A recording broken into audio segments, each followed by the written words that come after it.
I'm ready. Are you ready? Ladies and gentlemen, right there. It's right over there. Anybody looking for the thing that Jervis is looking for? It's right over there. Thank you.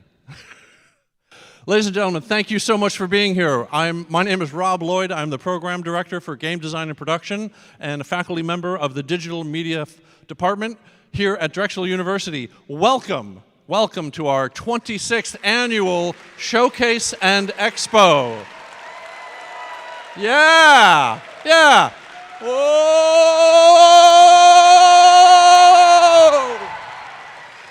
Whew. Oh, I gotta sit down. That's too much. That's too much. Discombobulate. Thank you so much for being here. Thank you so much for watching online. We've got a great show for you today. 13 senior projects from across the digital media department and an expo that is beyond my hopes and dreams. We've got an alum from 10 years ago. Sorry to date you, Tom, but incredible set of projects at the expo for you here today. Last chance. Grab the online brochure, follow along. Let's set the stage, shall we? Right now, there are juniors back in the urban center working on their projects, their ideas, trying to figure out how to come together as teams and do even better than what these guys did this year. This is a year-long plus effort. It takes a lot of people to make an event like this happen, but even more people to make these projects happen. Troy and Jervis worked with the user experience and interaction design teams. Milady, Nick, and Dave worked with the animation and visual effects and digital media and virtual production projects. Dan, Paul, Ari, Tony, Jeff Salvage from CCI, the Computer Science College, and myself worked with the game projects. All of this guiding the way to get you to where you are today, to see the projects you're going to see today. This is a multi-step project. They all start in their individual programs, learning a variety of software tools and techniques, learning skills, learning how to work together, finding the people they wanted to work with, and coming together in small projects, a little experimental things along the way, something that might only last a couple of weeks, and then building up to something that would take a half a term, 5-6 weeks, to a full term, to even a couple of terms. But this senior capstone effort, the results of which you will see today, this is a year-long plus effort. A lot of energy, blood, sweat, and tears went into it. They had these ideas, they thought about it. They built it, they tested it, they put it in front of people, they got feedback, they tore it apart, and they built it again. Then they tore that down, and they built it again. And then they finally get to the end, they take the time to say, this is it, this is the strong project. Now we can polish this to the high shine of what you're going to see today. And even to the point of trying to figure out how to tell the story of what they've done, all in a mere 7 minutes, which seems like a lifetime when you're on stage, but it's also not enough to tell the full story of what they've achieved and the energy that they poured into it.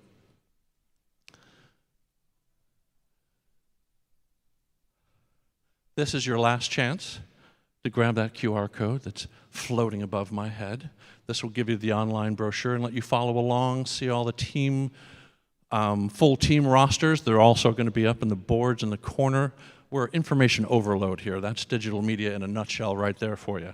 But we're here in a show. This is our theater for today. And so I ask you, silence your cell phones. Set that do not disturb mode, please. And of course, no flash photography, just to throw off our presenters. But the entire thing, we're streaming live on YouTube right now, and that video will be available after this, so you won't miss a thing. And we are going to have some great photo opportunities. We'll have the entire cohort come down to center stage at the end of all of this individual presentation. So there's going to be lots of opportunity to get great photos and have great moments with these senior teams. And then after the show, we'll have light refreshments, and we have an expo filled with incredible projects, not only the 13 senior teams you're going to see here today on the showcase, but also teams from Entrepreneurial Game Studio, our on-campus incubator run by Frank Lee and Tony Rowe. But we also have faculty showing off some projects. We have PhD and master's students showing off some of their projects. We have some student clubs here showing off things. A lot of content and activity for you to absorb and really see the depth and the breadth of what digital media offers. But enough about me and enough about the program. Let's get to the show, shall we? Let us begin. Ladies and gentlemen, let us bring our first team to the stage and begin the show. Here we go. Luke Rickerby and Virtual Production for Sports. A massive, make room for the entire team, please. Make room, everybody, step aside, step aside. All yours, Luke. Test, test. Hello, everybody. Good afternoon. I am Luke Rickerby, and this is my project, Virtual Production for Sports. Now, before I tell you a little bit more about this project and what went into it, I first want to start by talking a little bit about virtual production. So virtual production, in essence, is about combining real and digital elements in a camera in real time. And it's something you may see constantly without even realizing it.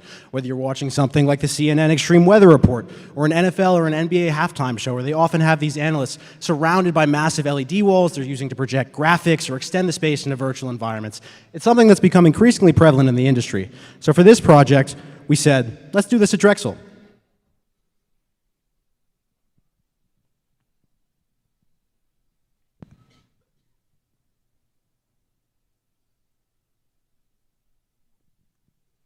Hello, I'm Luke Rickerby. Welcome to Virtual Production for Sports.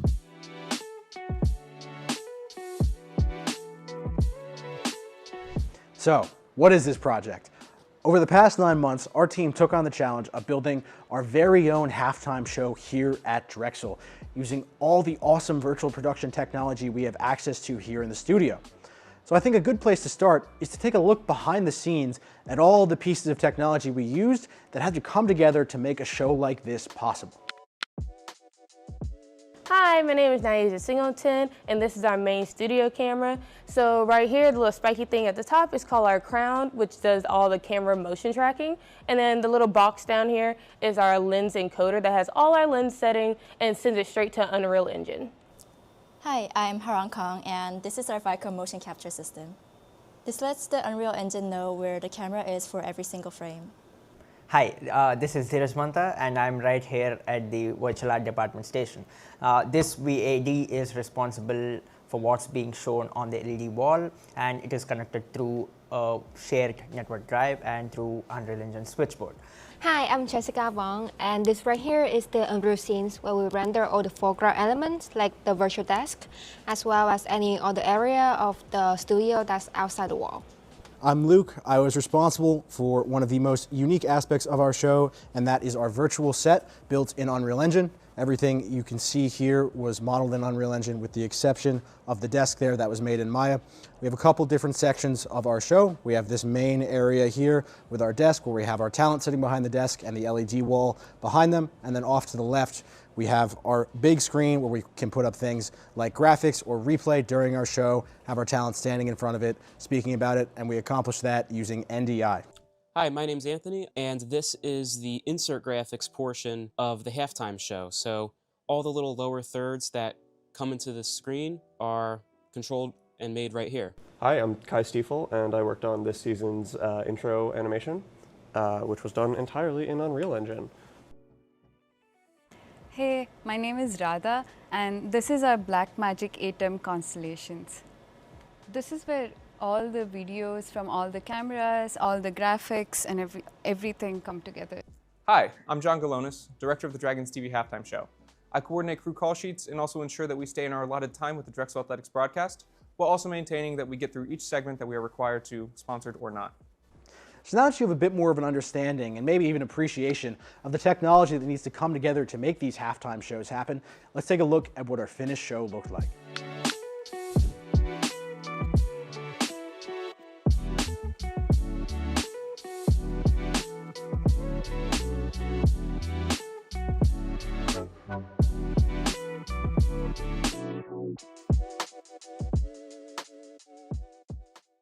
All right, hopefully that gave you a better understanding of what this project is and all the work that goes into it behind the scenes. Now, for the rest of this presentation, I want to talk a little bit more about the process, the goals, some of the challenges we ran into with this project. So Drexel has done halftime shows in the past, although they all used green screen production. So the main goal of this project was to rebuild everything from the ground up, and utilizing all the different technology you saw there in virtual production, like the LED wall and ICVFX. On top of that, we set the goal of making our show a little bit more dynamic. We did that using things like the motion track camera you saw there, where when it moves in real life, it also mirrors its movements in the digital scene, and a second camera I'll talk a little bit more about later. Finally, we really wanted to up our graphics game with this project, and that meant doing real-time data-integrated graphics, so we custom-built a Python script that pulled live data from the game into Unreal Engine. Now, I want to briefly address one question you may still have, which is, why are you standing up there alone when there was such a large team in the video? And that is because I was the only one working on this for my senior project. It was a faculty-led project, but we recruited a large team to work on this with me, some of who have done the halftime shows in the past. Some of them were completely new to virtual production. I won't dwell much here, as you've already been introduced to most of them, but I just wanted to say one big thank you to all of those involved above and to the team here at the DAC who helped make this project possible. Now, you've seen a bit behind the scenes, but I want to talk a little bit more about the process and what went into that final result you saw, as well as what running these shows is actually like. So we had a big planning phase back at the start of this project in the fall. We built out our virtual set, figured out our graphics package, and the general show plan we were going to do. From there, as we got towards the start of the basketball season, we ran practice shows with our hosts, not only to get them comfortable with being on camera and in this environment, but to get us comfortable in running these shows with all the different complex pieces of technology that are involved. Now, with that said, I'll just give you an idea of what running these shows is actually like. So on a game day, we'll usually get in around 2 to 3 hours before the show starts to set up all the technology you saw, make sure everything's working, try to catch any issues that arise as soon as possible, because we don't want to be 30 minutes from the show start and have some issue with one of the pieces of technology there. Then, our talent will usually arrive around 30 minutes to an hour ahead of when the show actually starts, not the show, the game. And they'll sit down, get mic'd up, get comfortable, and then we'll watch through the game with them, figure out what the general show plan is going to be. What are the players we want to highlight? What's the story of the game that we want to tell? From there, we'll send that plan over to the team here at the DAC, who will put together a replay package for us to use during our show, and then we'll come up on going live, which is where things start to get a little bit more stressful. We'll usually run about 1 or 2 rehearsals with the talent, just, again, get them comfortable, because once you go live, there are no second takes with this stuff. And then finally, the most important of this process, after we go live, is reviewing what went well and what didn't. After each one of our shows, we were constantly trying to get better, implement, and improve on everything we did. Now, I want to briefly touch on some of the challenges we had with this project and how we overcame them. The first major one was with our replay system. We have a 1 minute or so segment of our show where we're showing replays from a player during the game. In order to get those replays, we relied on the replay operator here at the DAC to put together that replay package for us. They are responsible for doing the in-arena video boards you're watching this presentation on, the replay for that. So having that additional level of challenge for them during the game was a lot, and it added a lot of complexity and stress to them. So to solve that, we custom built a mobile replay system that allows us to take the video feed here from the DAC and edit the replays over at our studio at Westphal. Makes the entire process much more simple and gives us more control over everything. Finally, we had the challenge of just making the show more dynamic overall. We had that main studio camera that you've already seen, but towards the end of the season, we implemented that second camera you're seeing there, utilizing green screen production. It allowed us to have that second shot you saw in the video where we have our talent standing up in front of the big screen, talking about the replays live. Just makes the show more interesting overall.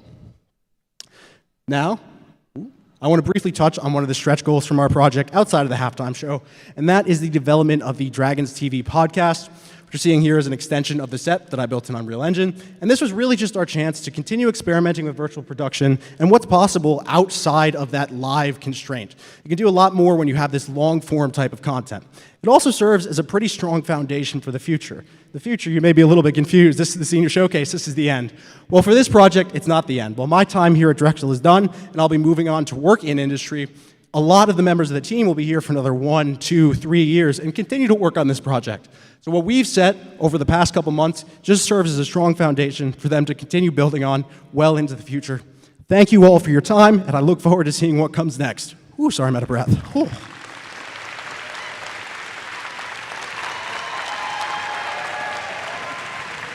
Well done, Luke and team. All right.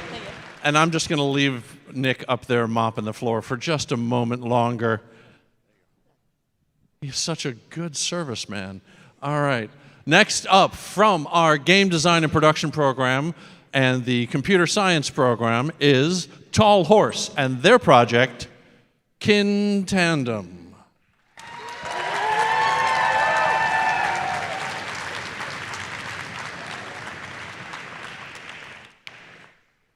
Thanks, Rob. Before we get into how our game stacks up, we have a quick teaser we want to show you all.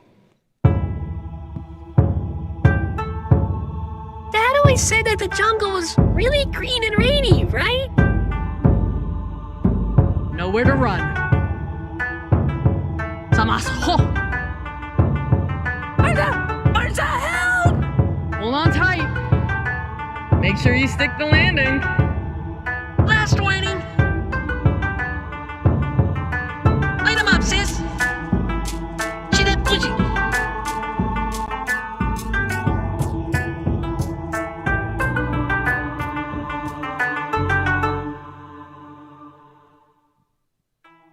In Tandem.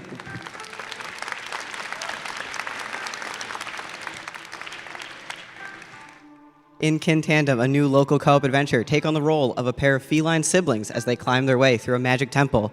Combine Barsa's brawn with Manu's magic to solve challenges and defeat enemies. We are Tall Horse. I'm Zach Millman, narrative designer and producer. I'm Kirsten Bonnick, producer and marketing director. I'm Lily Durand, I was the art director. I'm Yasro Mukbair, game designer. I'm Owen Miller, gameplay programmer. I'm Zach Centracchio, environment artist. I'm Kai Stiefel, motion capture technician. I'm Akinso Ilo, gameplay programmer and sound designer. I'm Preston Sresta, I'm the technical artist. I'm Joshua Walcott, the anime programmer.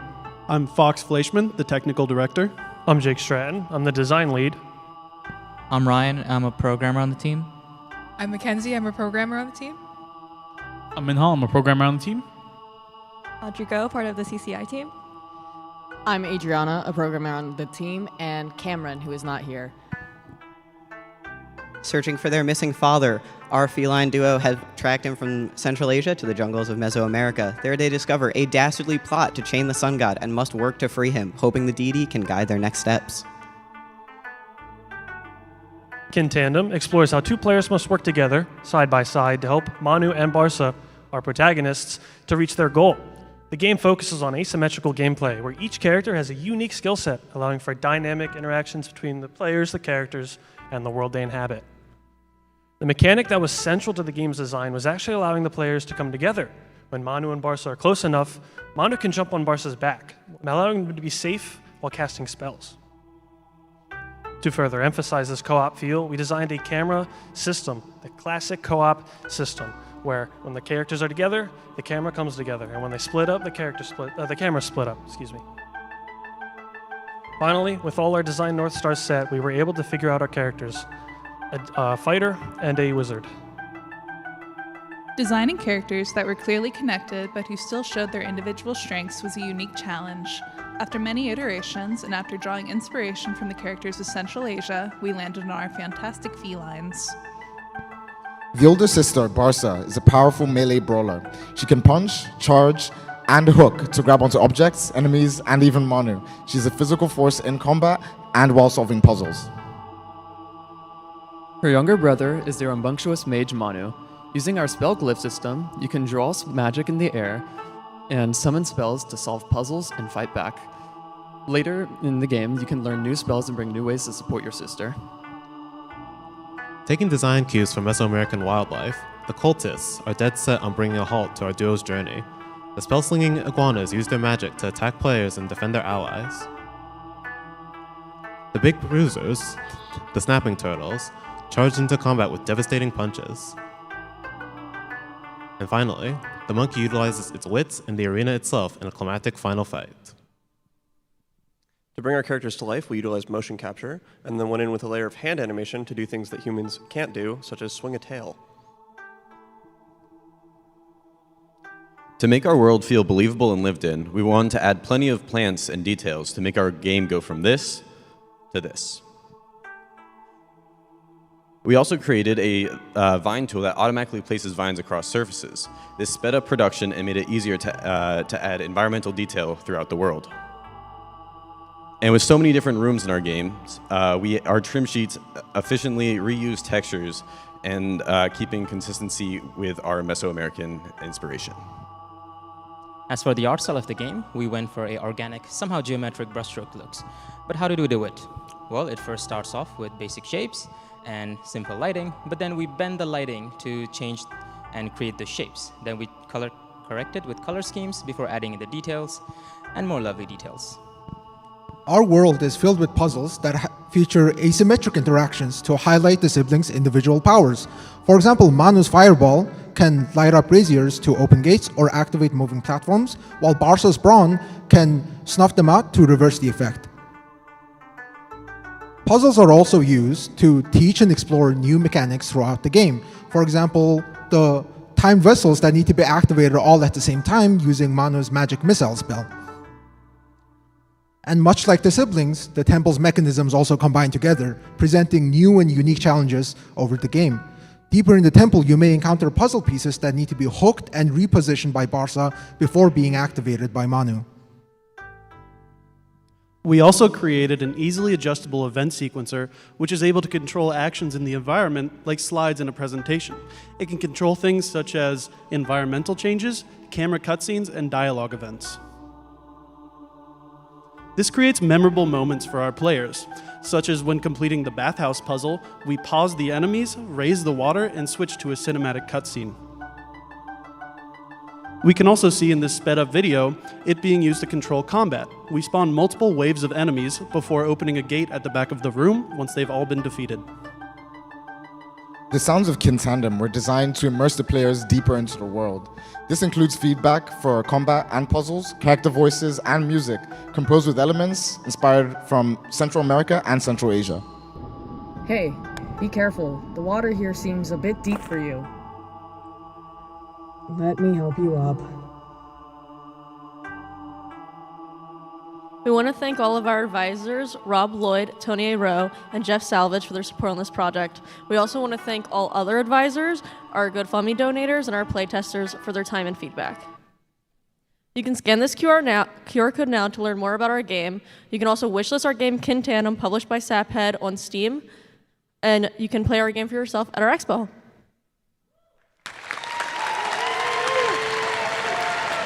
All right. Well done. Well done. Tall horses. Very tall horses with very short little antennas. All right. Coming from our animation and visual effects program, our next team, 5 to 9 Studios, brings you The Clock That Forgot to Chime. I almost fell out. Hello, everybody. We are 529 Studios, and this is The Clock That Forgot to Chime. My name is Vanessa Cunha. I'm the co-producer and VFX lead. We also have Annie Dow, our co-producer and environment lead. My name is Claire Cotton, and I'm the look development lead. My name is Robbie Kelly, and I'm the director and animation and rigging lead. I'm Amy Griffiths. I'm the marketing lead and animator. I'm Arrow Jimenez. I'm an animator and storyboard artist. I'm Liv Capone. I'm the creature and character artist and animator. I'm Lewis Johnson, a 3D artist and generalist. I'm Maureen Dixit, layout artist and generalist. All right, The Clock That Forgot to Chime is an animated, 3D animated short film about a mechanical ballerina inside a grandfather clock. When local bugs steal the gear that opens the door to her stage, she must leave her home for the first time to get it back.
Our story is based up at a magical tinker's workshop.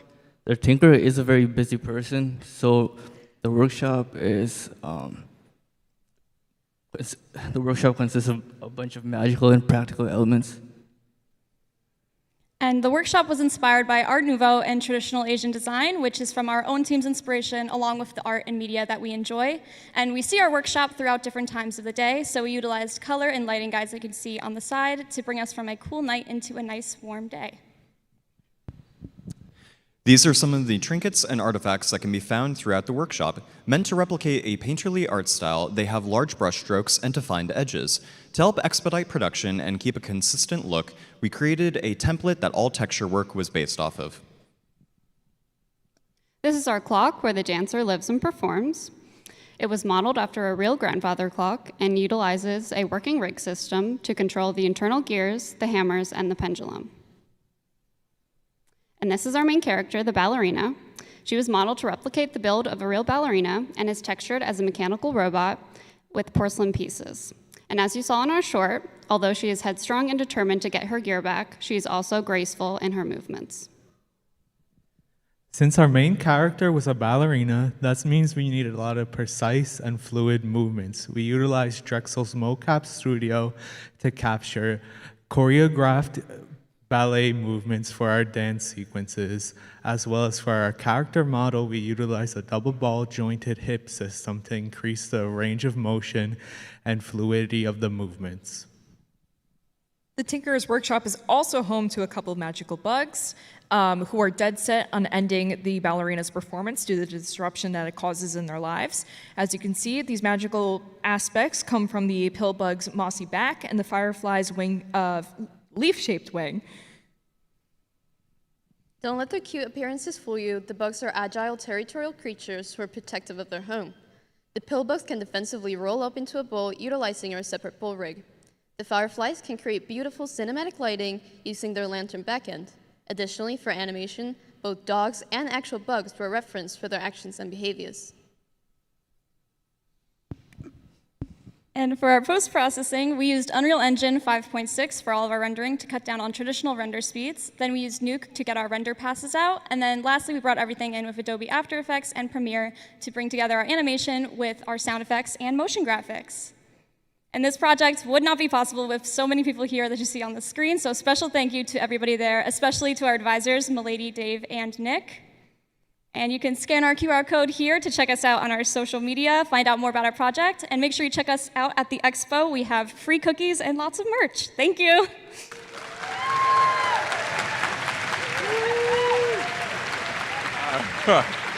Well done, 529 Studios. Well done indeed. The clock that forgot to chime, ladies and gentlemen. Excellent job. All right. Moving on to our next group is from the User Experience and Interaction Design Program, EpiConnect. Woo!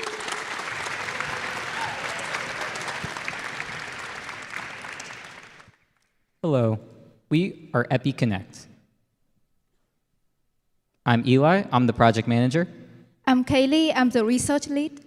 I'm Vidhi, the UX design lead. I'm Elizabeth, assisting with design and research. I'm Michelle, the UI design lead. I'm Danielle, the back-end lead. I'm Thomas, the full stack dev. And I'm Shan, the front-end lead. And this is Finn, our seahorse mascot. This project was built in collaboration with CCI's Ethos Lab. Now, imagine you're just one of millions of people living with epilepsy. But you're also 18 years old, and you're about to move out for the very first time on your own to go to college. And while it's really exciting, it's also a little bit scary, because now you're responsible to take your medication every time and on time. You'll also be faced with a bunch of new things, such as a changing diet, maybe alcohol, along with an inconsistent sleep schedule. Any one of these could be a trigger and cause you to have a seizure. A lot of other people with epilepsy deal with these same frustrations, anxieties, and uncertainties every day as well. Half of people living with epilepsy report having memory issues, making medication adherence even more difficult. And the majority want a platform that can help them manage their medication, track their triggers and seizures, as well as have a community where they can get the support they need. Now, how did we find this out? So at the start of the project, we conducted some generative research, such as desirability study and secondary research to learn more about the user problems and the expectations on the app. Later in the project, we did some co-design and user testing with real users to validate our design decisions and iterate on the app. And here are some of the findings that we got from the generative research. A lot of people said that they want the app to be as intuitive and easy to use as possible. They want to feel connected and secure when they use this platform. And last but not least, they hope to redefine their relationship with epilepsy, shifting from fear and uncertainty to control and confidence. User feedback points to 3 clear gaps, and EpiConnect brings it all together. Never miss a dose with built-in medication tracking. Uncover patterns with seizure and trigger logs. And then find your community. Connect with other medical experts and people living with epilepsy. Now let's dive a little deeper with Finn. Living with epilepsy means managing a lot of unknowns. EpiConnect helps bring it all together. Hey, I'm Finn, your supportive companion helping you through your journey. I'll show you around. Start by receiving medication reminders so you never miss a dose. add your anchors, supporters who keep you grounded and nudge you to take your medication on time. Complete daily check-ins to understand your patterns and identify triggers.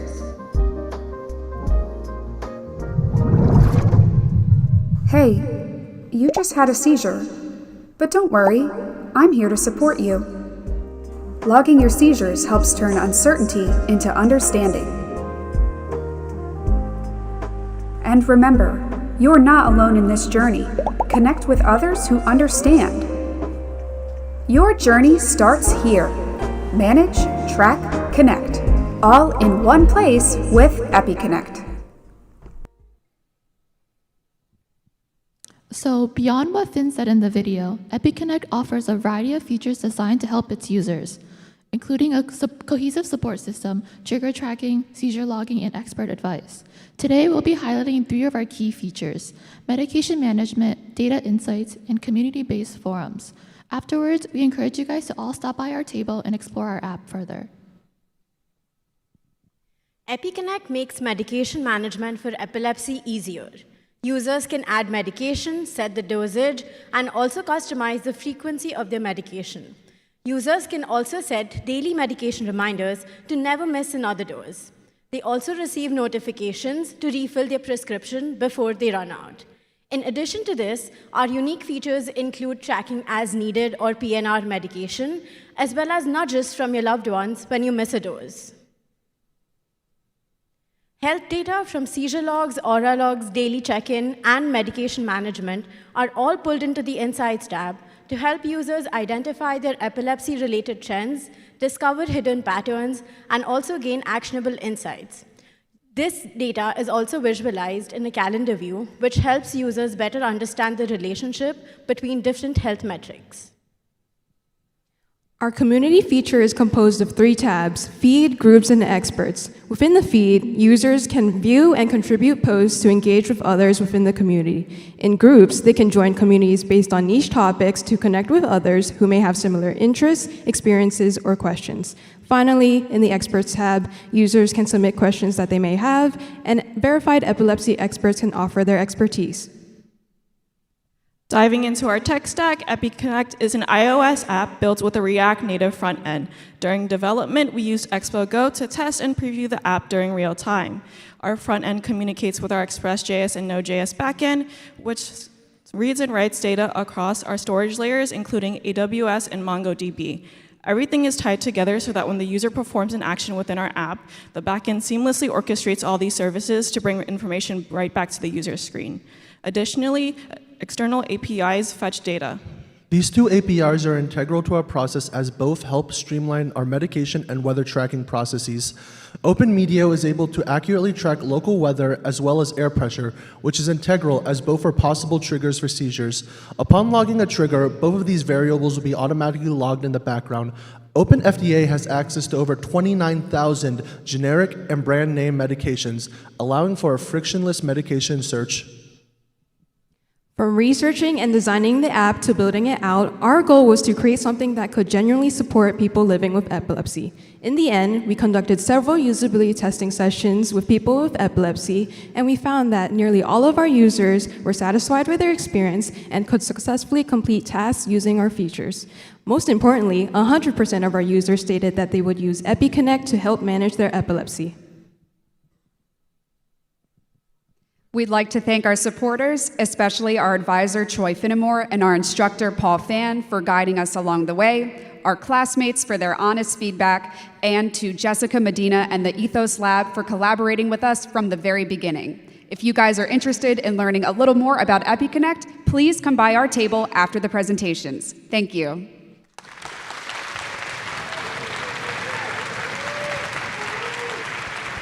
All right, well done, EpiConnect. Congratulations, well done.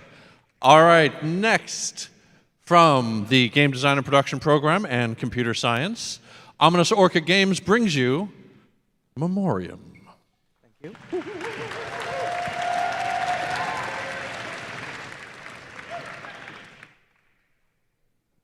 Hello, we are Ominous Orca Games. I'm Celeste Callahan, producer and writer. I'm May Sad, lead 2D artist and animator. I'm Diego Machian, design lead. I'm Elena Smith, 3D artist and animator. I'm Akila Neelam, I'm the sound designer and 3D animator, and this is Bex Weinstein, our writer and programmer. I'm Ethan Tran, 3D and VFX artist. I'm Jillian Wright, 2D and 3D artist. And I'm Rosie Nguyen, I'm the UI designer. We have 6 CCI partners, including Royce, David, Kaylin, Matthew, William, and Landon, as well as 3 non-senior partners, Bradley, Finn, and Hyung Woo. And I want to give a special thanks to our advisors, Ari Gass, Jeff Salvage, and Rob Lloyd, as well as all of the Westphal faculty that have assisted us in our journey. And now we present to you our game, Memorium. Child,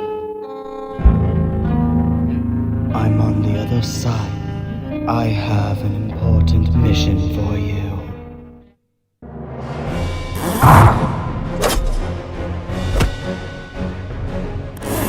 You must subdue the horrors of the sea.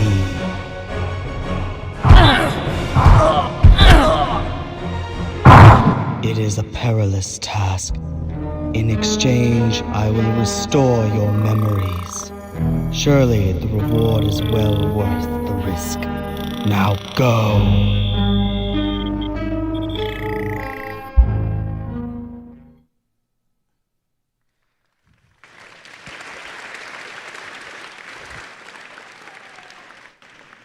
Memorium is a turn-based role-playing game that turns fishing into combat. You play as Fern, an amnesiac child who must fight monstrous fish to save the world. Along the way, you will make critical decisions with dire consequences. You wake up on a mountain with no memories. A mysterious voice tells you to defeat the horrors of the sea. At the end of each fight, you're given a choice to either gut or release the horror. Choosing to release the horrors will help the voice stop a catastrophic flood, but cause everyone in town to lose their memories. Choosing gut brings those memories back, but leaves you defenseless against the flood. No matter what you choose, it changes what your main cast knows and how they develop. It's not just the main cast, either. The townsfolk scattered around will change too. Their conditions will change depending on route, and some will even disappear entirely. No matter what you choose, there is always a cost. Either face the flood unprepared, or lose your humanity altogether. Before we knew the exact direction of our narrative, there were a few key traits that we wanted our hero to embody: fear, youth, and practicality. We conducted surveys to decide which of these 3 designs embodied these traits best, and combined them to create Fern in all of their complicated, messy glory. Depending on your choices, their appearance can shift into something that resembles the very horrors that they intend to slay. This transformation affects them both inside and out. As their body changes, their sense of self does too, culminating in an ending that reveals who they really are under their human mask. Our goal for Memorium's gameplay was to combine the push and pull of fishing with the strategy of turn-based combat. Fishing is usually a minigame in other RPGs, but for ours we wanted it to be our core mechanic. We do this by making you use lure actions to build up bait, and then spending that bait on real actions to do a variety of beneficial effects. Now, each member of the party has their own thing that they do. With Fern, they use their real actions to protect the party from harm. Jacob sets traps for the fish to spring, which does negative effects, and Willow uses her harpoon to keep up the pressure, which doesn't use the bait system. As you challenge the horrors of the sea, you will discover that they have unique abilities. The grasping one has the ability to stun one of your party members, leaving them unable to do anything. The writhing jaw can attack all of your party members while also disabling one real action. And the starving hermit can eat all of one type of bait. The final boss, Methuselah, can copy all 3 of those abilities. While designing these monsters, we questioned on whether we wanted to incorporate human features or to keep them more fish-like. So for the final bosses, we decided that for the beginning ones, they will have more human features, and as you progress through the game, they will become more fish-like.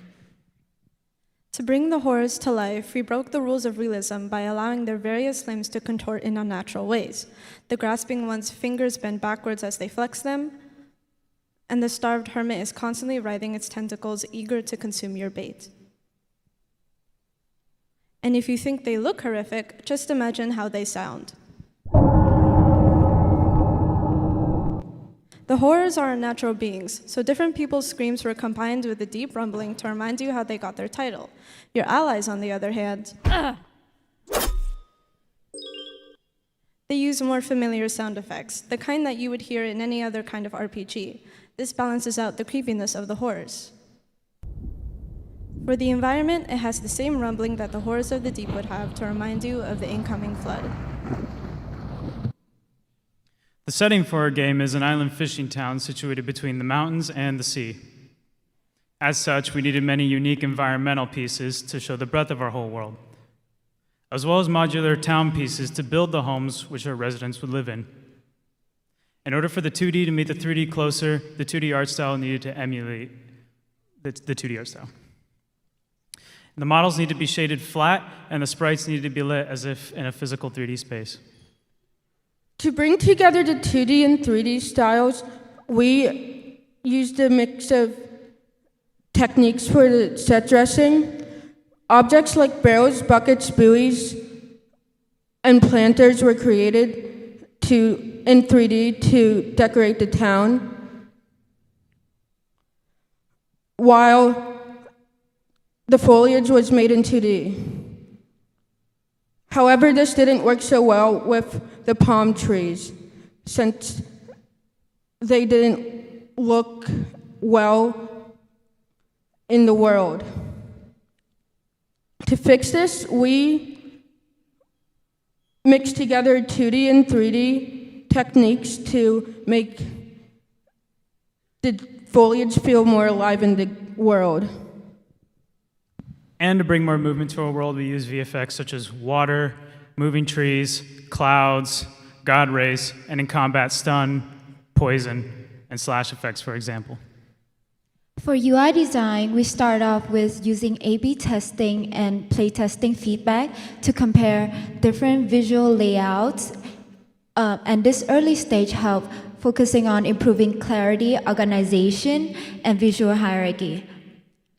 After selecting the strongest visual direction, we moved on to building a consistent visual design system with reusable components, and these components are styled with stone-like frames, texture panels, muted colors, and vines to make the UI connected to our fantasy world.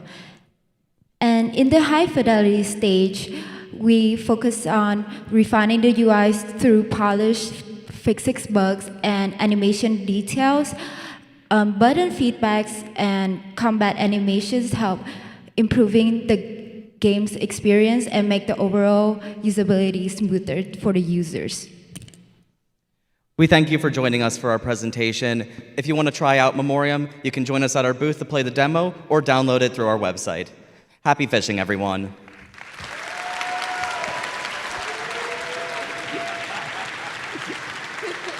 Well done, ominous orcas. Excellent Memorium. All right, thank you so much. Now, to continue our fish theme of the day, is Catch of the Day from Animation and Visual Effects. Catch of the Day. Woo!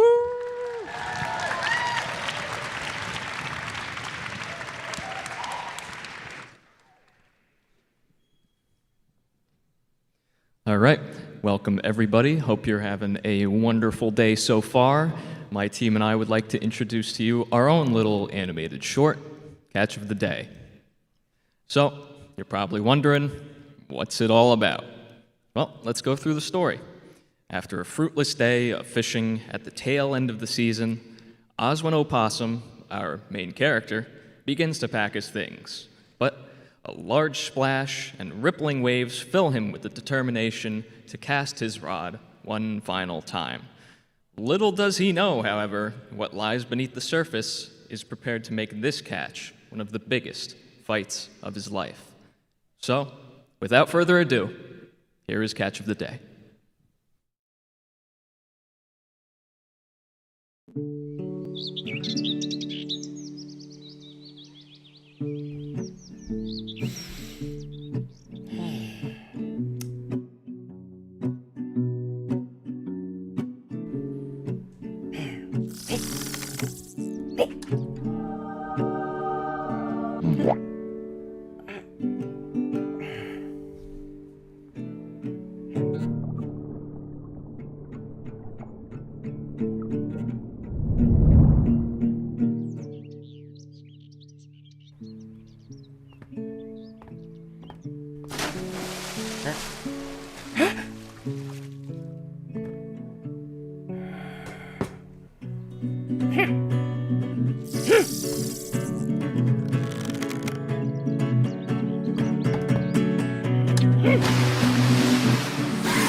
All right, allow us to reintroduce ourselves. Hi, I'm Alex Johnston.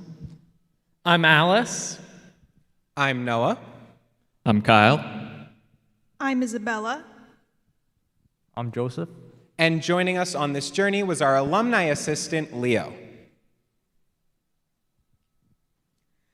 Here we have our main character, Oswin Opossum. Oswin wants nothing more than to catch a hefty fish for supper, but all of his catches have been less than fruitful. He is picky, flighty, and utterly unprepared for what will meet him in the deep. And boy, does he love fishing. He was designed with popping eyes and a long pouty snout to emphasize his nervousness. All in all, he's supposed to look extremely pathetic. And here is the monster, a perfect foil to our main character. Like Oswin, the monster is motivated by hunger. In the end, however, its hubris and greed are its downfall.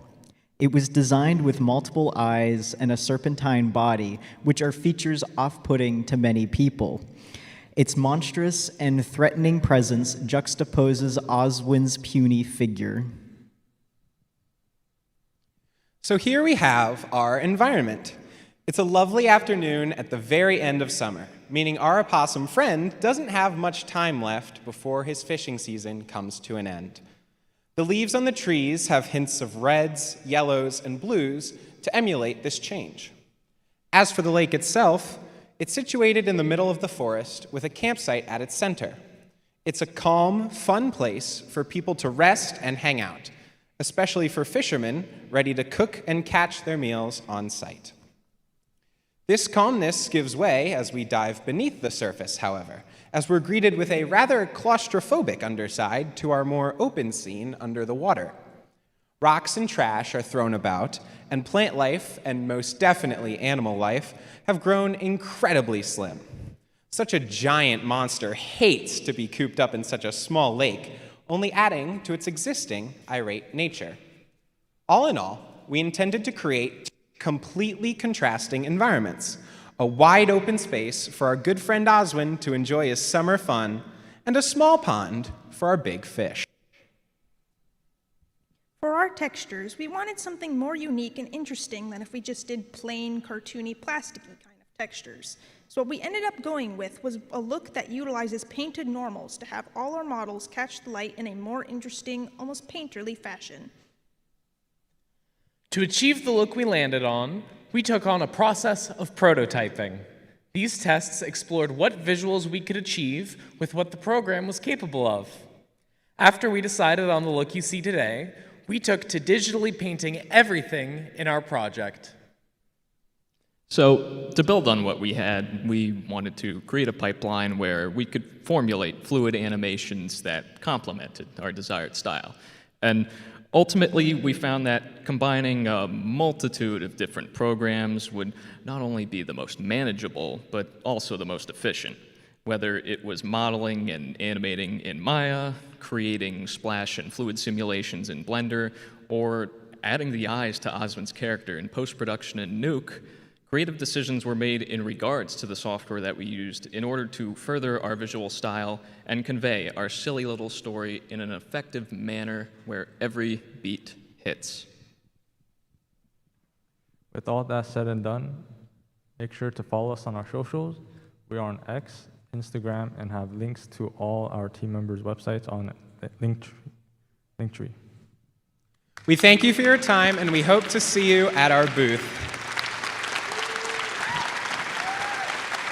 All right, well done, catch of the day. All right, and from the forests and pleasant fishing to the frozen poles, we now go to Flamel's Requiem from Shivery, from game design and production and computer science. Flamel's Requiem. Woo.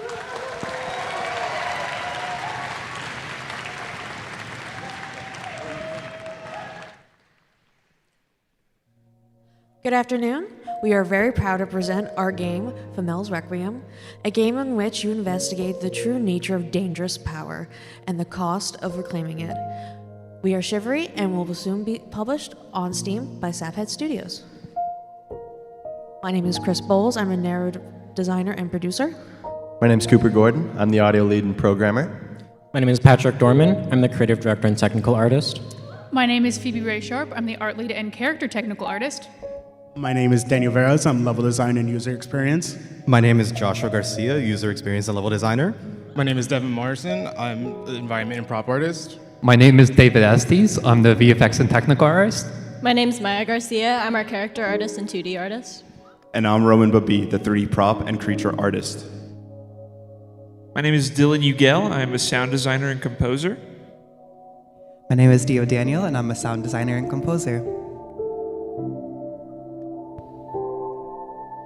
Also on our team is Temo, our programming director, Nathan, our SVN manager, as well as programmer, as fellow programmers Brian, Ty, Terrell, and Eric.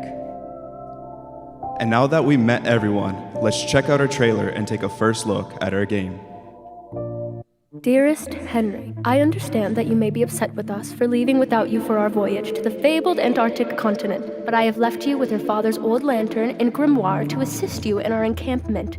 You will be able to use it to provide energy to your transmutable objects, or mutes, as we've started calling them, tools that can help you navigate the dangerous environment. And voila! Once you have crafted your mute, you are able to cast it with your lantern's fuel. I don't know if these letters will ever reach you, but if they do, don't come down here.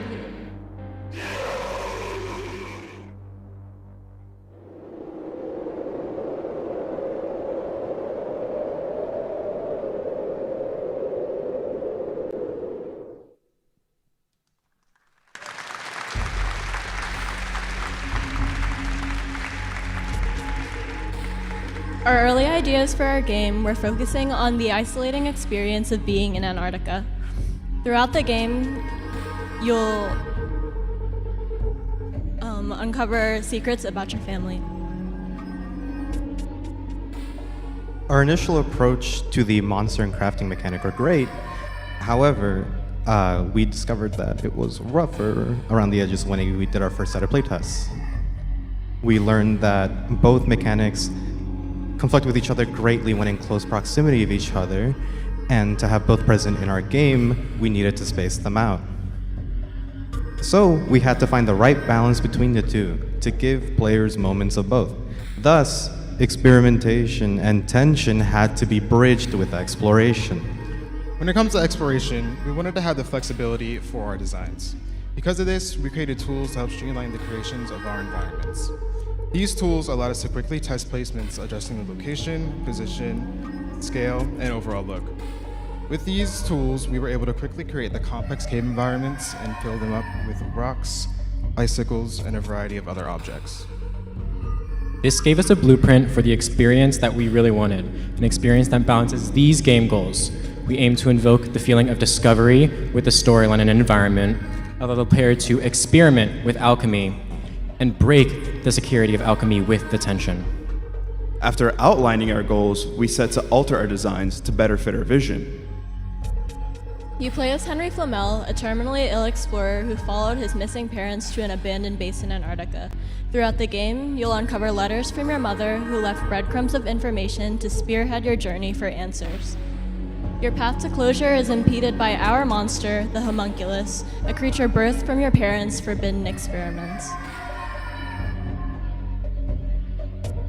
With nothing left to lose, Henry's final wish is to uncover the fate of his family and the alchemy that made them abandon their dying son. You must face the terrifying possibility that your parents' disappearance may be more monstrous than simply dying without knowing why they left. Survival hinges on your ability to discover new areas and resources. In order to face the dangers that await, items you find will be found in your inventory. You will be told of any new items you pick up in the player's grimoire. Our grimoire serves as an in-game guide to all recipes, updating dynamically as you craft new items. For our game, we created 5 transmutations, or mutes as they're known, for you to strategically utilize. Each mute is crafted from a main ingredient, but any combination of 2 other ingredients will add additional effects that can either help or impede you. The explosion mute can stun the monster or disrupt the environment.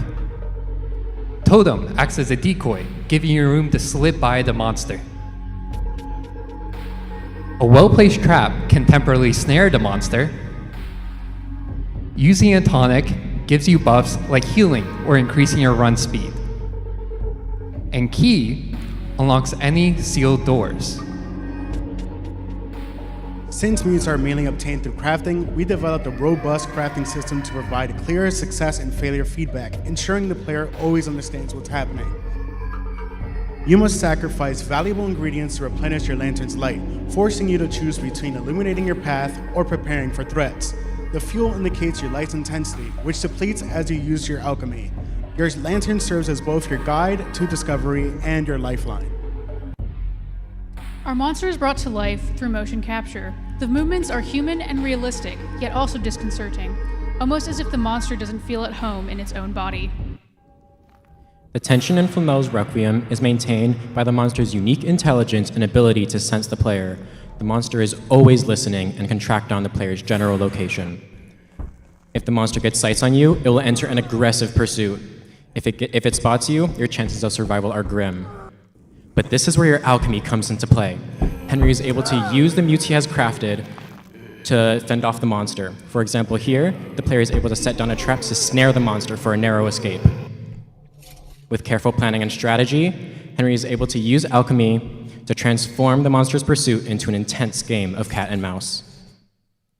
Transitioning from recording in the studio to implementing in the game engine, we utilized WISE to tailor every sound to tightly control player dread. Listen to how the entire soundscape shifts the moment Henry realizes he isn't alone.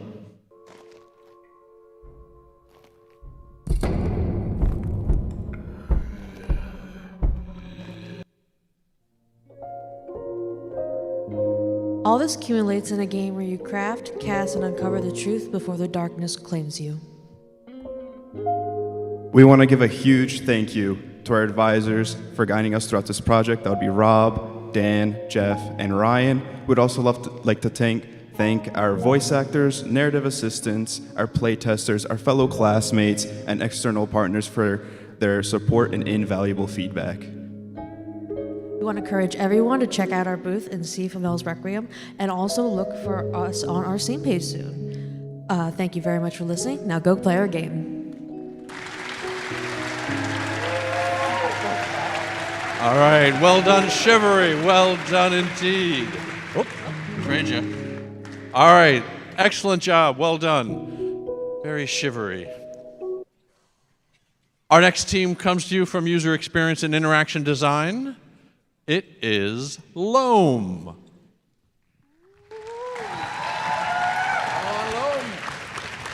Step right up. Good driving. Here you go. It's all yours. Loam.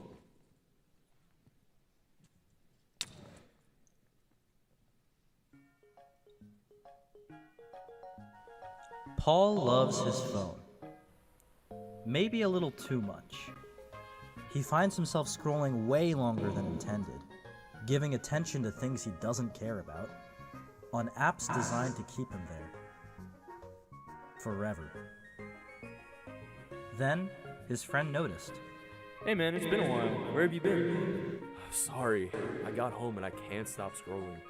These apps are supposed to make me feel connected, but I've never been more disconnected. You should delete that app. Tap this and try Loam. You're limited to 150 connections, so you only connect with the people you care about. Setting up Loam took about 3 minutes. He answered a few prompts, added his friends, and an album he's had on repeat. No algorithms, no ads, just his people. Out of habit, Paul immediately got to scrolling. But something strange happened. His feed ended. Since all his connections were his friends, Paul felt fine posting whatever. What should I cook? So he just started posting. The good, the bad, and the fridge. Loam didn't fix Paul's sleep schedule, but it did bring him closer to his friends. Loam, where the scroll ends.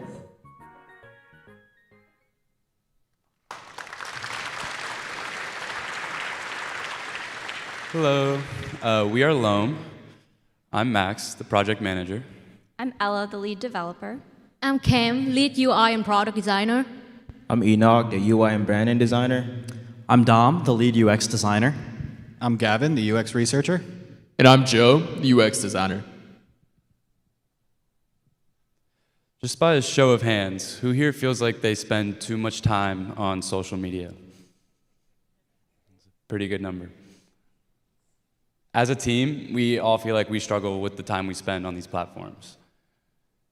In our practice as designers, we've come to learn that this social media addiction that we have is something that's far from a coincidence. These platforms often use something called the hooked model, which is a well-researched psychological process that takes advantage of basic human nature to build products that are addictive and build unbreakable habits. The societal impact that this has had is one that cannot be overlooked. The extractive technologies that these platforms use have had mounting tolls on an entire generation's mental health, with numerous studies showing correlation between social media use and increased depression and anxiety. Social media algorithms are built to show you content that keeps you engaged, much of which is content that directs anger towards other groups of people. These platforms know that when you're angry, you're most likely to interact, so they play into that. The very nature of these social media algorithms have contributed to the large-scale cultural polarization we see in society today. Finally, social media has become the center for consuming information, with large portions of our population using social media as their primary source of news. This has led to a war on information itself, where it's become increasingly difficult to trust the information we see online, especially when an algorithm handpicks it for you. When we lose access to these widely trusted norms, processes, and institutions for making sense out of and reaching consensus on information that we can accept as true, the efficacy of democracy itself begins to fall. We were unhappy with the time that we had been spending on social media, so we decided to investigate whether others felt the same. From an initial survey of over 60 participants, we found the following. 52% of our respondents said that they were frequently shown posts from people that they barely knew, diluting their feeds and keeping them from connecting with the people that really mattered to them. 61% of our respondents said that social media improves their relationships with friends and family, showing that for some, these platforms do carry out their core function, but for many, they fall short. And finally, our respondents gave an average satisfaction score of 6 out of 10 for current social media platforms, which in our book is a failing grade. Here lies the problem. Meaningful connection and genuine interaction have been sacrificed for design intended solely to capture and retain our attention. This has created unhealthy consumption habits online that incentivize users to post for engagement rather than for meaningful interaction. So, we built Loam, a social media platform that ditches doom scrolling for an environment that's built for the people who actually matter. Imagine opening your feed and only seeing posts from the people you care about. No noise, no strangers, and a feed that ends. This is social media as it was meant to be. So for our process, we surveyed and interviewed over 100 different users, and we tested them across 3 rounds of prototypes. We also built a minimum viable product for live beta testing. Our live web app was built using Svelte 5, a JavaScript framework. We styled it using SCSS and Storybook to document the consistent use and design of our components. We used Supabase for our database and Cloudinary to store and optimize images uploaded within our app. Resend was used for communications, and public APIs like Spotify, Open Library, and TMDB were used in order to populate media inside of the app. Profiles on existing platforms act like permanent archives, trapping users in the past and forcing long-term investment. Profiles on Loam are designed to be interest-based, allowing the user to share what is currently interesting them without the weight of their digital history holding them back. Users have the option to upload text-based posts, photo-based posts, or search through our library of media to share what they're currently consuming. We capped our connections at 150 to prioritize friends over followers. This ensures that your feed is always filled with people you actually know and not just some crowd to impress. Loam isn't for building an audience or chasing the idea of going viral. It is strictly to stay connected with you and yours.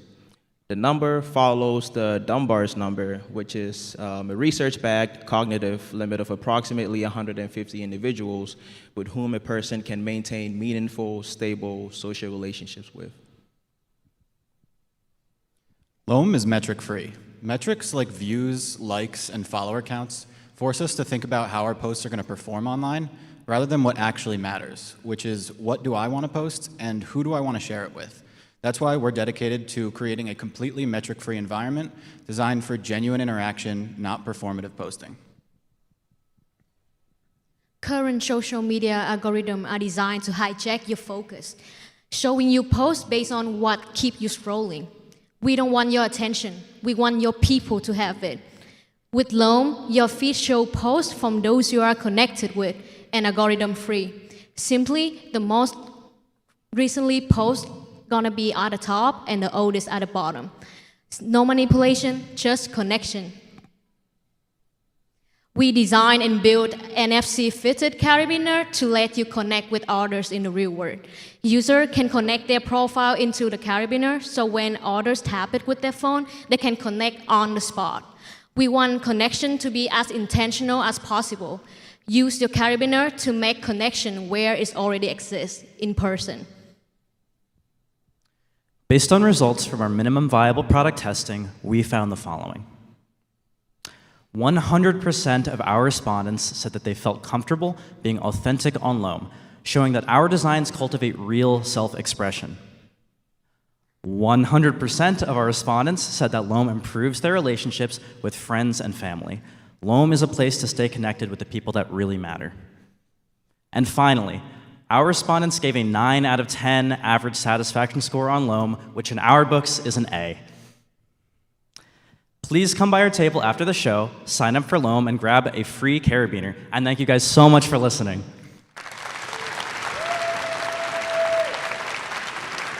All right, Loam. Excellent. We'll connect later. All right, excellent job. Well done, Loam. Next up from our animation and visual effects program are the JOATS and their project, Alien Vacation. Thank you. All right. Hello, everyone. Thank you for being here today. This is our project, Alien Vacation. We are the JOATS. I am Arena Glosman, art character and environment modeler, lead texture artist, and 3D animator. I'm Claire Gutherman. I'm the lead concept artist, storyboard artist, look dev lead, and a 3D animator. I'm Maggie Hall, our motion graphics, VFX, and compositing lead, and I rigged our characters. Skipper the alien is tasked with finding the perfect vacation spot for Emperor Blorp, his boss. If he fails, he might meet the same fate as his unfortunate predecessors. His search brings them to a strange, uncharted place on planet Earth, Philadelphia. Will Emperor Blorp be satisfied with his alien vacation?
Our main protagonist, Skipper, is a bipedal alien designed with warm colors and small size to contrast that of Emperor Blorp, a large gelatinous alien. We designed him to be jello, so when he came into Philly, you could see the city reflected into his body. One of our main goals for Blorp was to have his eye and arms be able to slide around his body freely. To do this, we broke him up into 5 separate pieces. I used Maya's shrink wrap deformer to help the eye and arms cling to the body as they slid around. His eyelid material is designed to fade into transparency into his body so that the distinction between the two materials would be seamless. He also has an inner eyelid which ensures that you can't see the eyeball itself through the lid. The Jello material is a procedural slime created in Unreal Engine. It has a jiggling pulse and an interactive squash and stretch when it comes in contact with the ground. This is the interior of Blorp's spaceship that I modeled. Skipper's console is at the front, while Blorp is elevated on a pedestal in the center of the spaceship, giving him a great vantage point of Skipper's destinations, as well as his wall of souvenirs on the side. Speaking of, here are all of the souvenirs that Blorp has collected during his travels all over the Milky Way. And here is the exterior of the spaceship. Since Blorp is quite egotistical, we designed the spaceship to resemble him. This is the gum, the punchline of our short. It is a 16:9 traditional acrylic painting. A lot of our project has elements of mixed media in it. Speaking of mixed media, these are the animations I made for our spaceship console. They were made in After Effects and brought into Unreal Engine as MP4s. We have other 2D effects, such as Blorp's angry smoke, and the far-out spaceship shots include both 3D and 2D fire and smoke, as well as more 2D effects to highlight George, the original fired alien. Throughout our short, you can spot a bunch of gouache and acrylic paintings. I hand-painted these on paper and then scanned them into the computer so we can use them as materials in our world.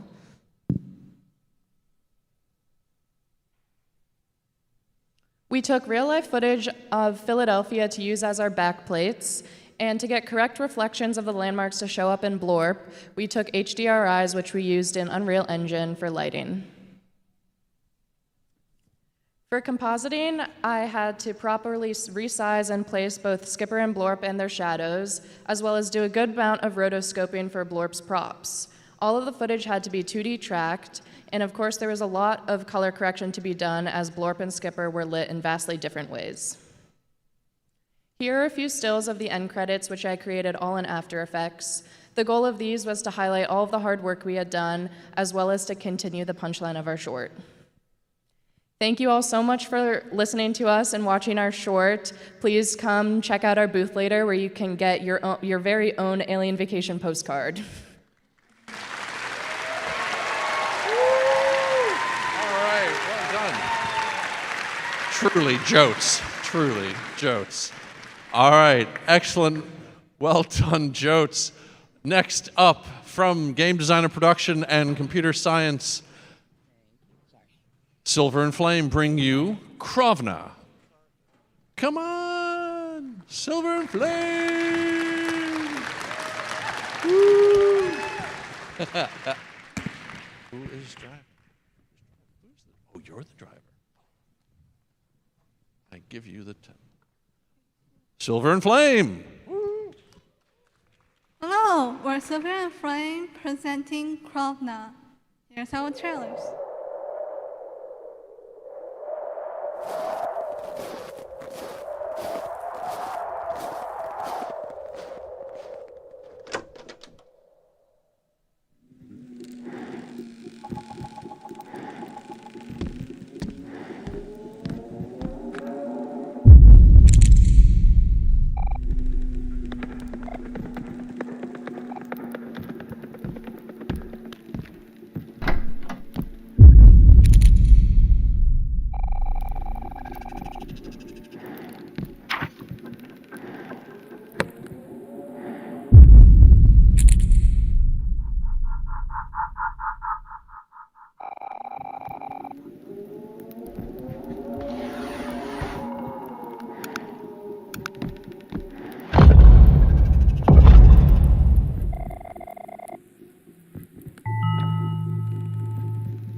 My name is Chuanhui Yan. I'm the producer.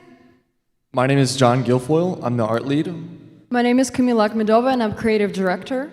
My name is Jacob Bruckheim. I'm the graphic and marketing designer. My name is Daniela Solari, and I'm the illustrator and animator. I'm Jaeyoung Pan. I am 3D modeler and QA. My name is Livy Gard. I'm the 2D artist and game generalist. My name is Anakin Rosales, narrative designer. My name's Tavin Peterson. I'm a narrative designer. My name's Brianna Pressgraves. I'm the UI UX designer.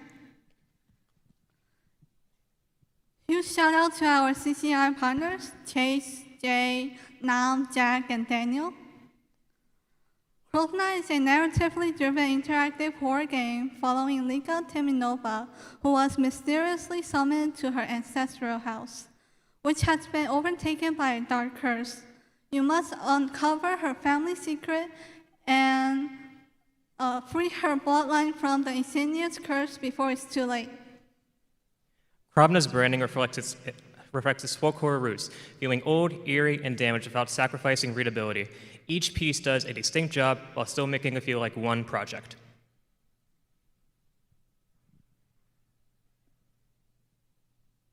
The story starts when the protagonist is summoned home. The opening takes place in a mysterious snow-covered forest where our character wakes and follows mysterious voices while seeking shelter from the cold. But where is home? Krovna is set in Izborsk in Russia. To stay true to the setting, we took inspiration from traditional Russian folklore and illustrations, such as these. Krovna's narrative is inspired by Russian folklore. We use significant spirits and animals from these stories as basis for our characters and built on them from there. And this influence extends into our visual style, where we used images like this one on the left as a reference for our characters. Our main character, Laika, grew up as an orphan. One day, a mysterious force summons her to her ancestral home. Her journey begins here to uncover the dark truths of what really happened to her bloodline. Laika's ancestral home spans workshops, libraries, and bedrooms, but these hallways hide more than the eye sees. We wanted the home to feel alive without shifts and sends players into rooms unpredictably. The environment is made to make players feel unsettled more and more as the game progresses. To capture the look and feel of a 2D illustration, we used bold outlines, simple models, and paper textures to capture the aesthetic of the Russian folk illustrations within our 3D space.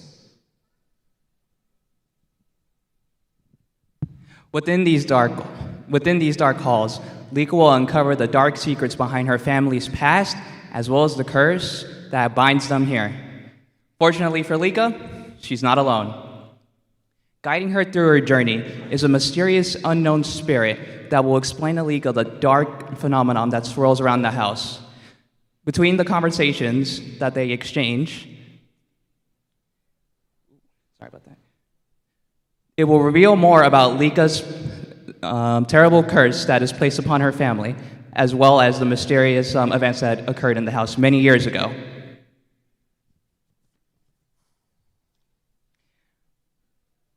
Further journeying into the nightmare of the house, Lika will come across scattered artifacts and journal entries that'll help her piece together more about her past. Piecing these together one by one, her past will be uncovered, as well as help her escape the house, or inevitably trap her in the same fate from those who've entered before her. To aid in Lika's investigation, she has access to her grandmother's journal. She can use it to store the cursed items that she needs to cleanse her family's blight. Our book-inspired UI also allows Lika to view and collect journal entries that she finds. Lika can also use her grandmother's journal to collect and learn spells. What makes Krovna unique is the living, shifting nature of the house. However, Lika realizes she's not that helpless, because Spellbook gives her temporary control over shifting nature. For example, rotation spell completely rearranges room in a place, allowing Lika to bypass obstacles and threats approaching from a new angle. The switch spell reorganizes all the doors to its entrances, lifts the corruption locks, and the flash spell destroys fake objects, reveals hidden obstacles, and obviously freezes an enemy, and together all the spells keeps the house alive and guiding the player forward. Some secrets have teeth, just like our Lynx enemy. To capture a visual of the house's curse, the design was influenced by topics such as paranoia, deterioration, and an all-seeing eye motif. As a team, we decided to add human parts to the Lynx to further enhance the horror of the house's curse. Concept sketches began and were later colored in. At this point, our first enemy was fully fleshed out. He is a live representation of what the house's curse can do and what it does to those who fall victim to it.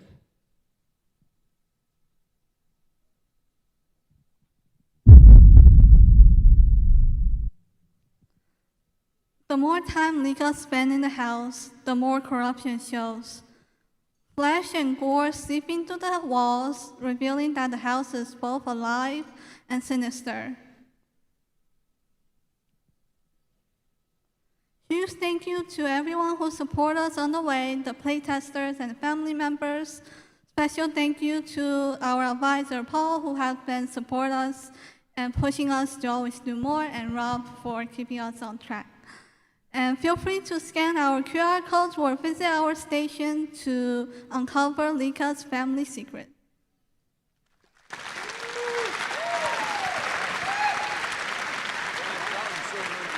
Well done, Silver and Flame. Excellent job. Well done. All right. Moving on, once again, from the Animation and Visual Effects program. Duck Party. It's a duck party. It's a duck party.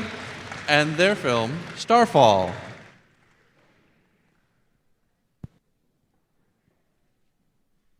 Hello everyone, we are Duck Party, and today we're presenting Starfall, which is an animated short inspired by the Ugly Duckling.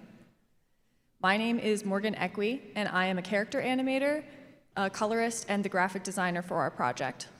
Hi, I'm Emily Phelon. I'm an environment artist, sound effect artist, and composer. Hi, I'm Stephanie Liu. I'm a character and FX animator, the storyboard artist, and the concept artist. So what is Starfall? A young witch with a fear of heights is unable to fly like the rest of her classmates. But when she's caught up in a disaster on her commute home from school, she's forced to overcome her fears and take to the sky. This is Starfall.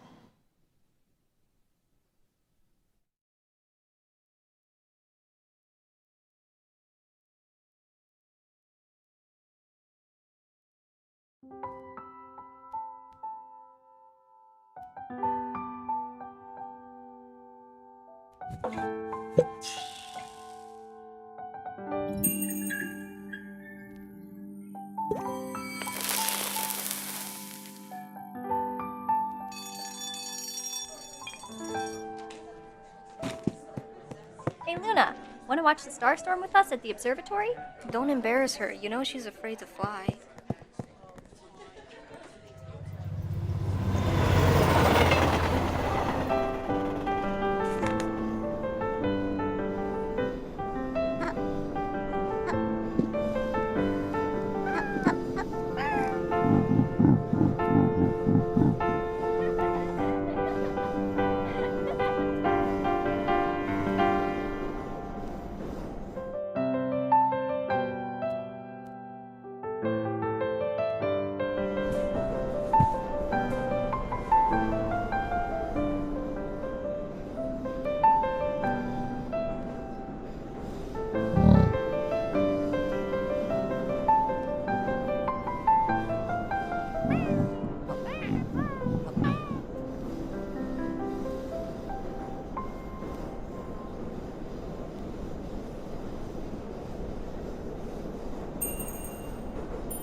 Thank you. I hope you enjoyed our animation. Now let me walk you through how we made it. We started off fall quarter by drawing storyboards. This was to plan out all of the scenes that we needed to include in our project. Once the storyboards were completed, we modeled our 3D environments using Maya.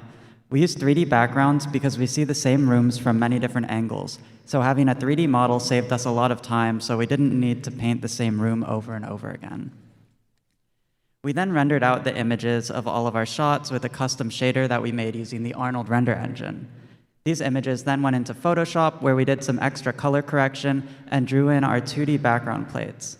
Everything seen inside the train is 3D, and everything outside the windows is a 2D painting. Finally, we brought all of the backgrounds into OpenTunes, where we did all of our 2D animation and compositing. After that, we exported everything into Premiere Pro to edit the project together and combine the video with our music that I composed and recorded using GarageBand. For our environment's visual style, we wanted the 3D backgrounds to have rough edges, simplified shapes, and limited color palettes so that the 2D characters wouldn't feel out of place. But our project also had fully digitally painted backgrounds for our more expansive environments. These weren't seen from many different angles, so painting them was much faster than 3D modeling. On the left are some of the 3D environments, and on the right are some of our digital paintings. Let's take a closer look at Luna, the ugly duckling of our story. She is a young witch who hasn't learned to fly, therefore the only witch who takes the train home. For our initial concepts, we wanted miniature proportions to emphasize her amateurish character and help make the story feel lighthearted and fun. On the top right are some guidelines for drawing the final version of Luna, using simple shapes to easily block out the character during animation. And here are Luna's classmates. They are younger year witches who try to include Luna in their day-to-day activities, but ultimately must leave her behind. Even if it's unintentional, these witches emphasize Luna's role as the ugly duckling in the story. On this slide, you can see some of the train characters. They were designed to be Luna's alternate community, since she can't join in with the other witches. Because they can't do magic, they travel by train like Luna. Their designs are meant to be whimsical, welcoming, otherworldly, and fun. Next up is a closer look at our character animation process. These steps were followed for Luna and each background character. On the top left, you can see how we took our storyboards and placed them into an animatic to get a sense of the timing. And from there, the animation went through several stages of cleanup before coloring, lighting, and final polish. Let's dive into the 2D effects for the shooting stars. We began with a pink shooting star with multiple colors and moving shapes. However, due to time constraints, we had to come up with a simpler design.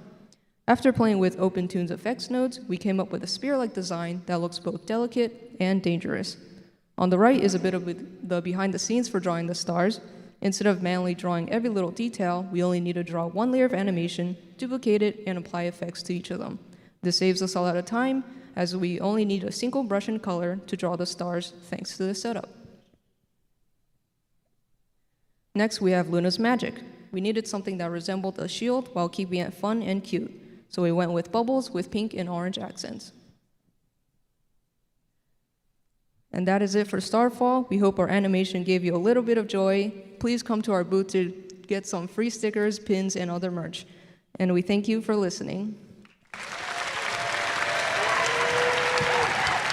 Well done, Duck Party. Thank you so much for sharing that. Beautifully done. All right. Thank you, Duck Party. And now from our game design and production program and computer science brings us the Orange Ones. We're not orange. They're orange. Come on, Orange. Be orange now. Where Orange Now brings you Bonehead.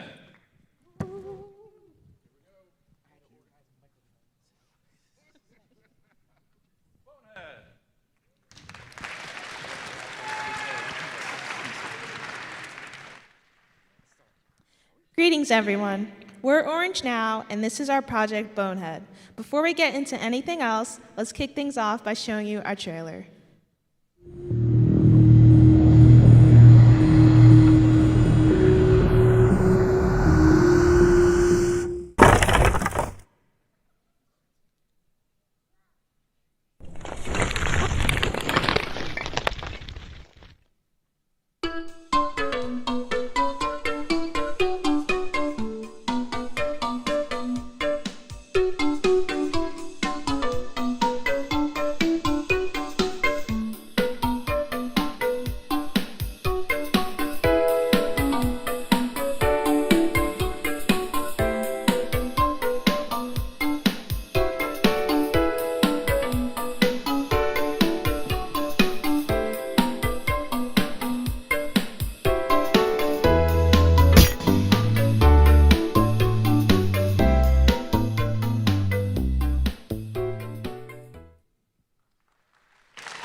what is Bonehead?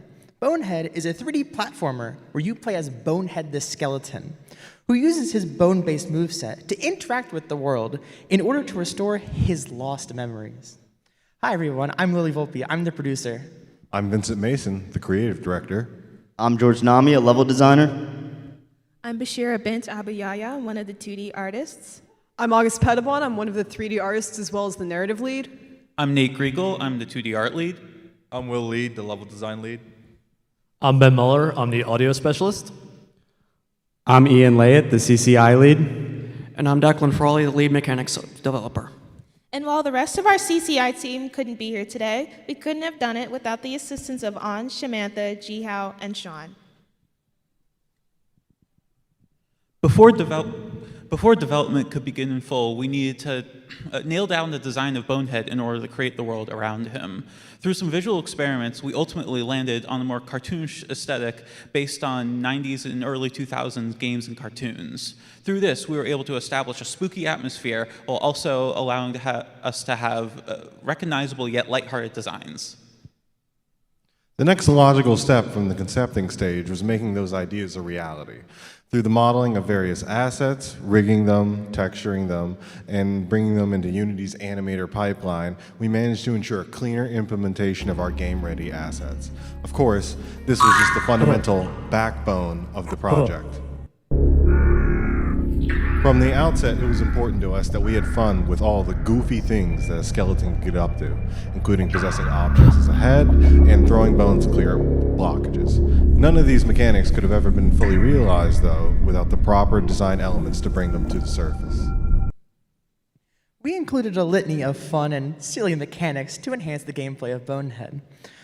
One of the main centralizing mechanics we wanted to start with were throwing your bones as a way to do damage, discombobulating your skeleton, and as well as rolling around as just the head as a new method of transportation.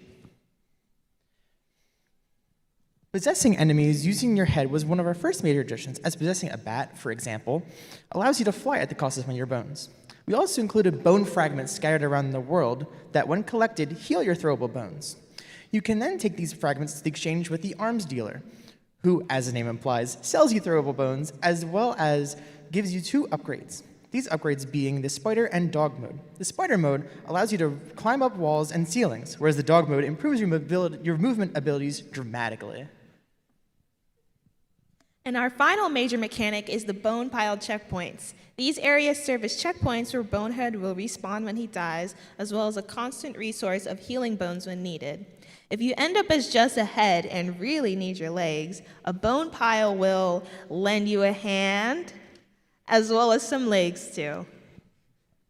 Our world of the undead is full of lively skeletons who are all ready to have a jaw wag with Bonehead. The story is primarily told through these cryptastic characters, and their dialogue includes references to some of our favorite video games. If you're looking to have an existential conversation with a skeleton in a propeller hat, you're in the right place. This NPC that Bonehead interacts with primarily is Spike Von Trapp at your service. Spike is a punk rock skeleton straight out of the 80s who's ready to fight oppression, whether it comes from a tyrannical lich or unruly monsters. If Bonehead wants to be a lazybones instead of helping Spike stick it to the man, Spike will just have to settle for being Bonehead's friend instead. The shopkeep that Bonehead primarily buys his items from is Legs Fema, the arms dealer. Legs is willing to sell you his wares, but buy them quick so he can finally go on his long-awaited smoke break. He's willing to help you out, it just might cost you an arm and a leg. But what kind of an environment do these colorful characters inhabit? In our game, the main goal is to collect 10 mysterious gems called phylacteries. Initially, we wanted to do multiple levels, but decided on just doing one big world with multiple places for you to visit. These places will require players to use certain mechanics like possession or spider mode to reach the phylacteries, but they can also be completed using alternative means as well. The main tools that were used were ProBuilder and the Terrain tool.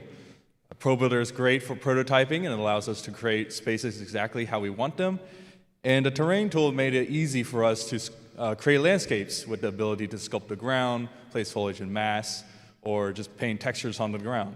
But of course, we also had to create custom environmental assets to place as well. Our environment shapes the weird and goofy tone of Bonehead, mixing dark fantasy elements with a cartoonish style. Many of our assets were inspired by Nate's concepts, including ribcage archways and bone spike traps.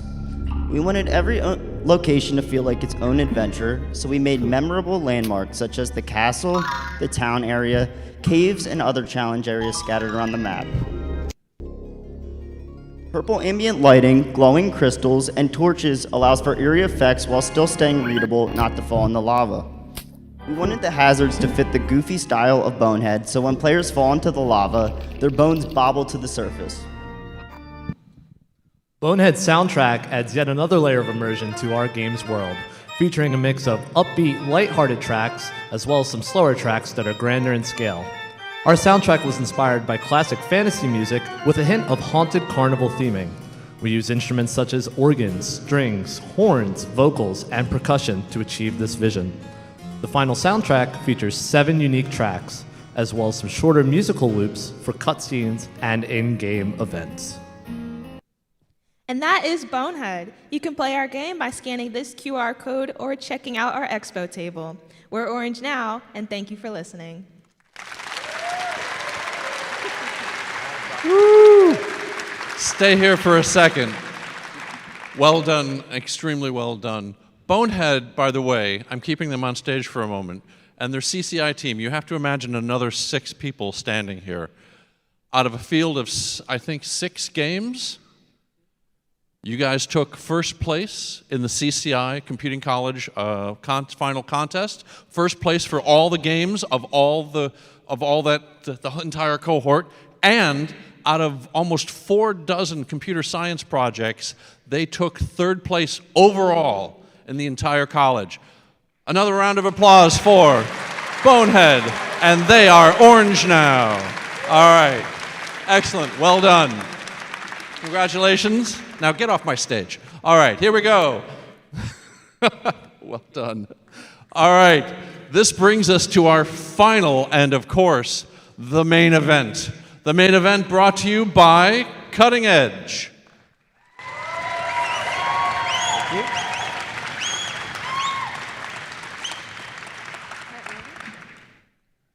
Hello, everybody. Thank you all for coming out today. We are Cutting Edge Productions, and this is the main event.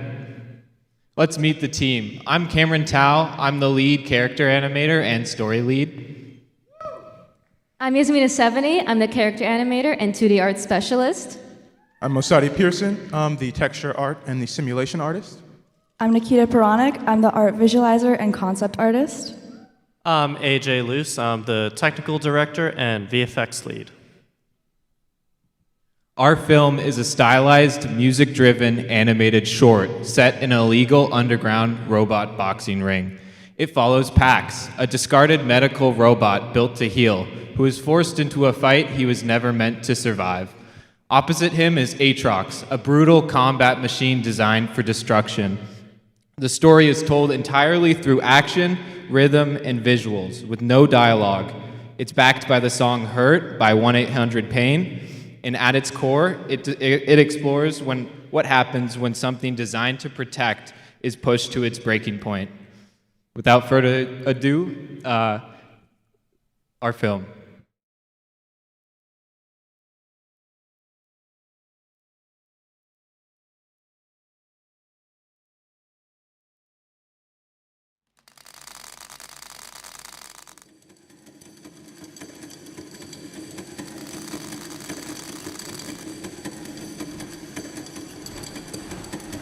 Ladies and gentlemen, this is what you've come for. It's main event time.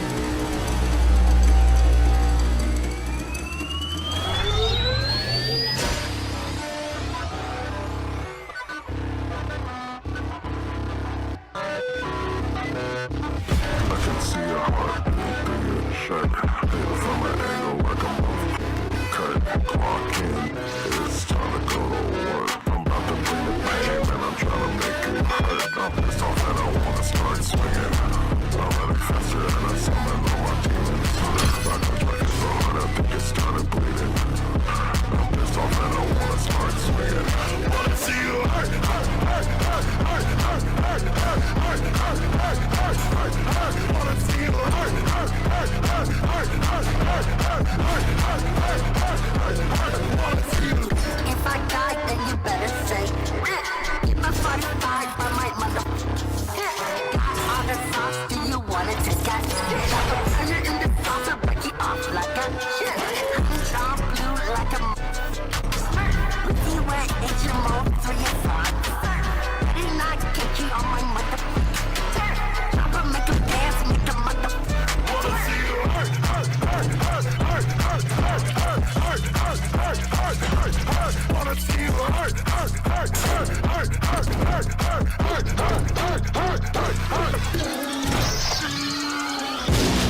for our process, I started out by animating the animatic using Blender's 2D animation software.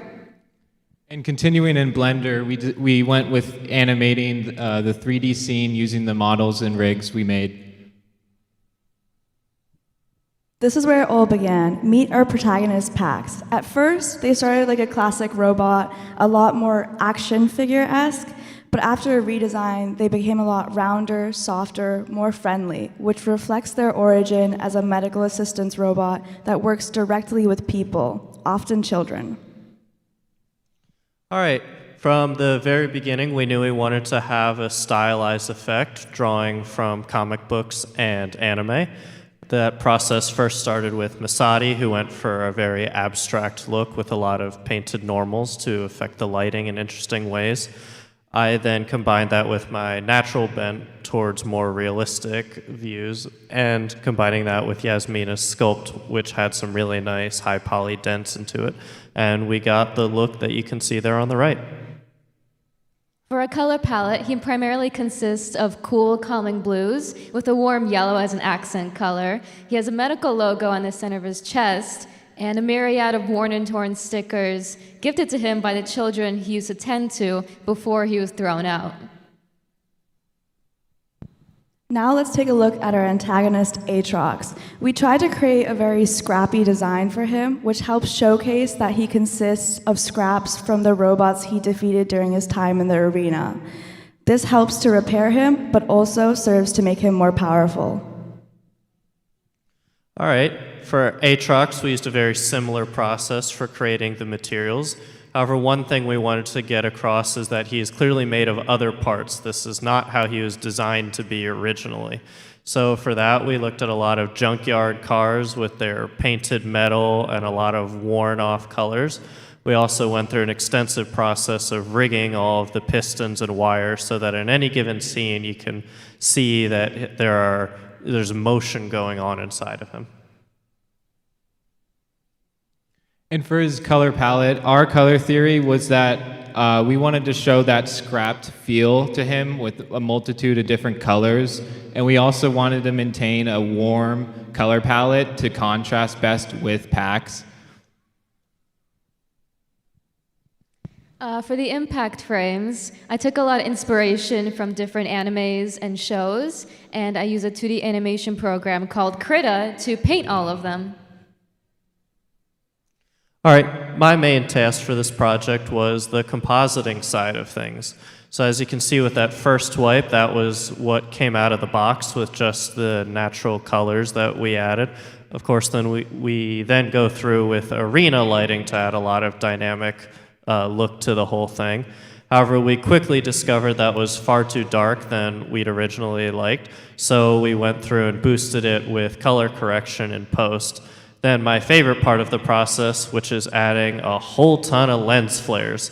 I think that really adds to a nice feel with especially this vaguely sci-fi look that we have going on. And then in our final process, we added a lot of lens dust and scratches to give it this idea that maybe this is an actual camera running around the arena and really adds to the grungy underground aesthetic.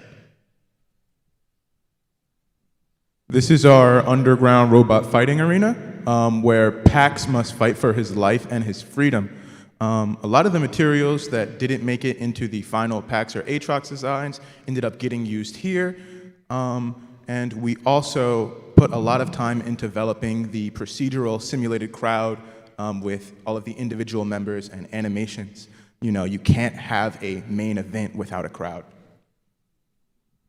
Follow us on our socials, and just a big thank you to all the professors, advisors, faculty, staff, friends, and family. We couldn't have done this without your support. And come by our booth. We have stickers and candy.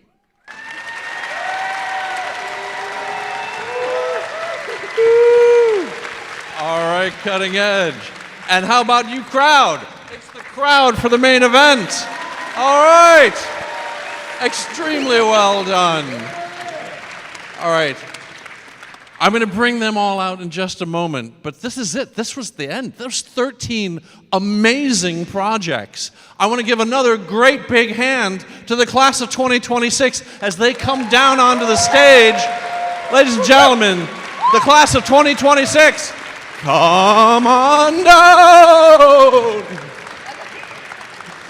All right, we're going to... I forgot the clicker. Who walked away with the clicker? I walked the clicker. I need my clicker. I'm nothing without my clicker. There we go.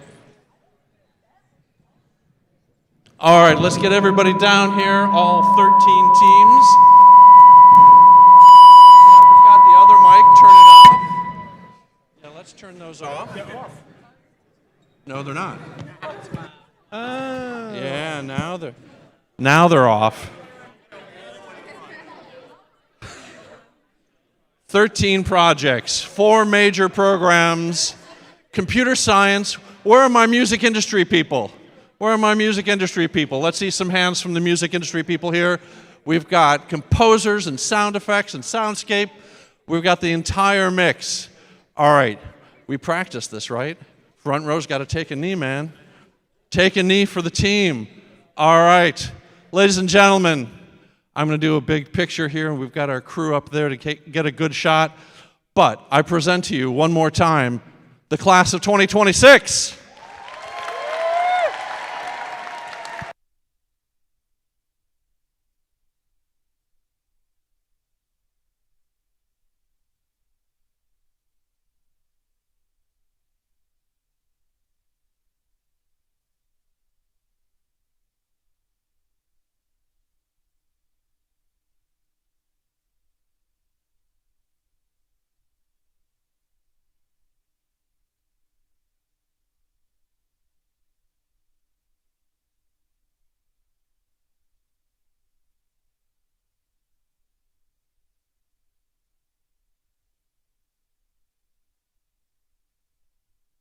All right, ladies and gentlemen, the class of 2026 is now excited to bring you the Expo, where you get to have some hands-on time with their incredible projects, talk to them directly about all the incredible hard work that they've done. There's going to be some light refreshments. I've been told to not let you go eat in the stands, please. They'll wag their fingers at me if you go and eat food in the stands. But I want you out there in the Expo and the side court here experiencing not only the 13 amazing projects that you've seen presented here today, but another half dozen plus projects from Entrepreneurial Game Studio, our on-campus game incubator, as well as some student clubs, some graduate student works. We've got a PhD student over there. We've got faculty over there. We've got incredible things to share with you. Thank you so much for coming out today. I hope you really enjoyed yourself, and I hope that you're as proud of these teams, of these students, as we are as faculty. We could not be more proud of the incredible things that they've accomplished. Thank you for coming today. That's our showcase. It's Expo time. Congratulations, class of 2026. Woo!